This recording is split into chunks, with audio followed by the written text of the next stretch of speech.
Hello there everybody, I hope that you're safe and well and thanks for joining me.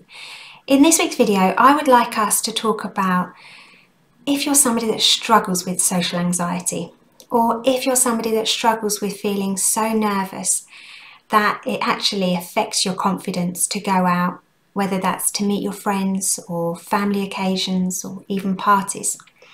That actually that feeling of nervousness and of that anxiety can sometimes really stop you, or at least kind of stop your belief in yourself in wanting to go out. So social anxiety, or that nervousness when you're socializing with other people, can kind of affect us in three different ways. You've got the physiological side, where actually those signs can be, where we can physically feel that fear. And that fear could be felt in trembling of hands, shaky voice, rosy cheeks, sweaty hands. So it can really get inside where it can affect us physically. The other side is the other signs might be with your cognitive kind of processing, so your thoughts. And that could be your fear of, what will people think of me? What about if I'm boring? And then the last one, which is actually the behavioural side, is almost this fear of, what if people notice that I'm not very good at making eye contact, or I have bumpy words, or that I'm shaking. So there is so much that is going on in our mind that often what happens is it either makes going out a lot harder, or unfortunately sometimes people just won't go out. And it's a real shame. So here's 4 steps, 4 tips for you to almost just break it down, for you to realise, by taking these steps. My first one is set yourself a challenge. Set yourself a challenge. And if that's something that you're going to schedule into the calendar for a month, then do that. If it's a week or kind of that day, it's about setting yourself that challenge, and it's about those baby steps. Yes, you might dread it. You might dread it, but it's realising that this is a challenge that you've set yourself and that you are going to see through.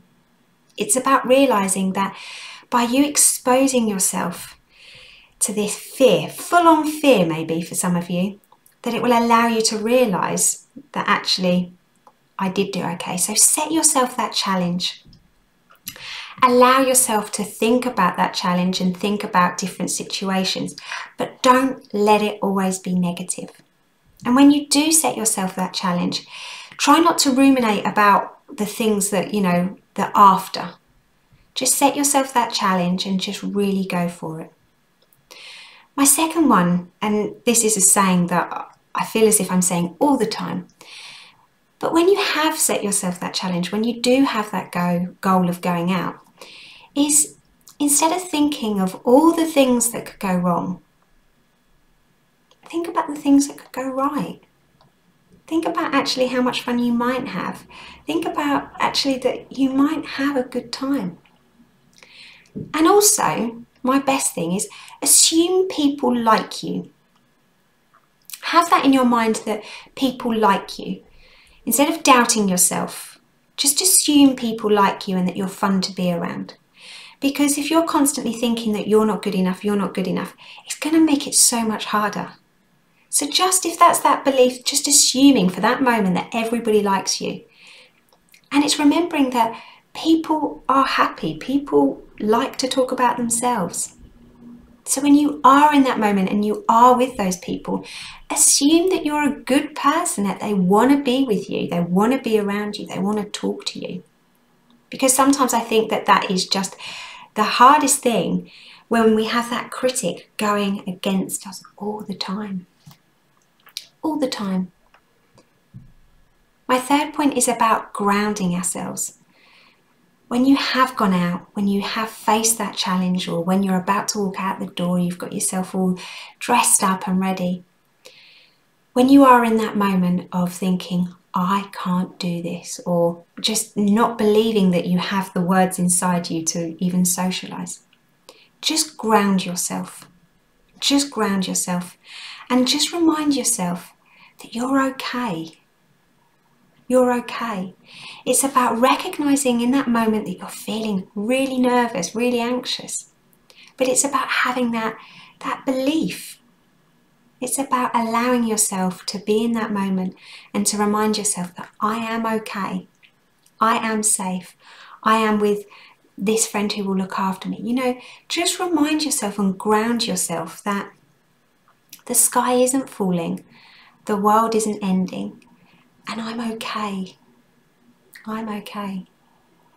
And then my fourth one, which it sounds really silly, but if you are out, round of friends, a family occasion, if they offer you a drink of just a glass of something, say yes. Have some water, have some squash, have some pop, whatever it is. Have a drink, because what you can do is that is a great way to distract yourself sometimes by holding something. And also when you're having a drink, it's quite a good moment that you can pause to collect your thoughts. And also it can be like you've had that sip, so you know, oh, bear with. So it can be just quite something good to hold, something good that you can kind of just use to pause your thoughts, so then you can almost collect them. So yeah, just try those, but just remember that, you know, it's by doing this exposure, this CBT, this exposure, those little steps that will gently get you to where you need to be. When you get home from that social occasion, you know, have that moment where you celebrate that triumph. Have your hot chocolate moment, I call it. Have that moment where you can just be like, I did it. And like I said earlier, don't ruminate. Don't think about what went wrong and, oh, what did they think? And I wish I didn't say that. No. Turn down that inner critic and allow yourself to just enjoy that feeling of triumph. That actually you just faced something that was like a dream come true, and actually socialising with friends, going out to a party, going shopping, eating in a restaurant, whatever it might be, but just celebrating your triumph. And realising that I'll be here for you next week for another video. Look after yourselves, everybody. Bye.